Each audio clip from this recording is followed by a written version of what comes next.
So just a second about shooter rods. This is the shooter rod that's come with this machine, and putting them together, not a lot of talk about that, but if you look, the new spring, you want one of these washers. These are usually missing. That's the reason I bring this up, but you get a washer. You got your washer that goes between the spring and the shooter assembly up front.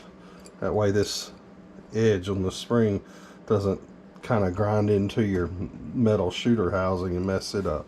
These shooter housings also have this particular sleeve that slides right in it. Once it's all inserted and this is in through, you'll get your spring right here. The inside of this spring will be sitting up against this flat part of this sleeve, so no washer there. And the same kind of washer that goes on at the front goes at the end. If you don't drop it, it goes at the end right up against the spring, and then your little clip here goes on the groove, holds it all together. I want to make sure this slider rod, this shooter rod's going to slide in just like silk, so I'm going to get it over here and buff on it a little bit.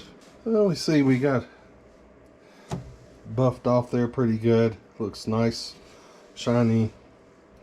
Mostly just got all that old filth, any kind of buildup that's on it, it's all gone, whether it be a little bit of corrosion or whatever it is.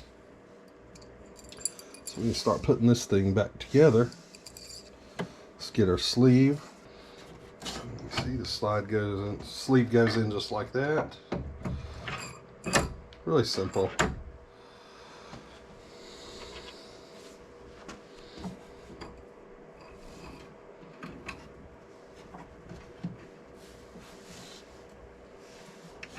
And you got your washer.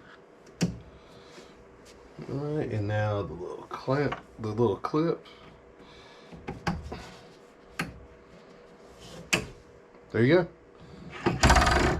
Working perfect. Now all we gotta do is add a shooter tip rubber and it's good to go.